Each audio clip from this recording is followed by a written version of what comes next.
रात के समय गांव का पुराना हवेली हमेशा से रहस्यमय और डरावना माना जाता था। लोग कहते थे कि वहां एक प्रेत आत्मा का निवास था जो रात के समय बाहर निकलती थी।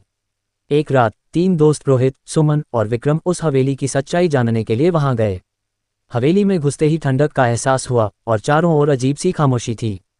उन्होंने एक दीवार पर पुरानी तस्वीरें देखीं, जिनमें से एक में एक महिला की धुंधली परछाई दिखाई दे रही थी।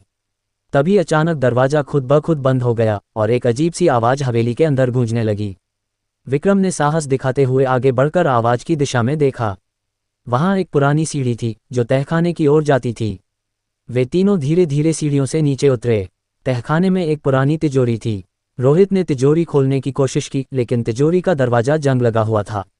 जब उसने जोर लगाया तो तिजोरी का दरवाजा अचानक खुल गया और भीतर से एक हड्डियों से भरी हुई धातु की संदूक निकली।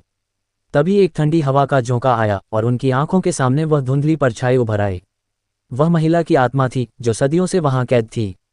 उन्होंने देखा कि उसके हाथों में चूड़ियों का एक सेट था जो हवा में खनक रहा था। आत्मा ने धीरे से अपनी कहानी सुनाई। वह एक निर्दोष औरत थी जिसे यहाँ धोखे से मार दिया गया था।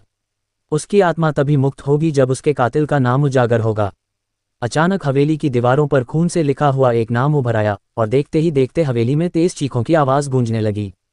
तीनों दोस्त डर के मारे भाग खड़े हुए। बाहर आकर उन्होंने पीछे मुड़कर देखा तो हवेली फिर से अंधकार में डूब चुकी थी और अब तक उसका दरवाजा खुला था, जैसे कोई इंतजार कर रहा हो।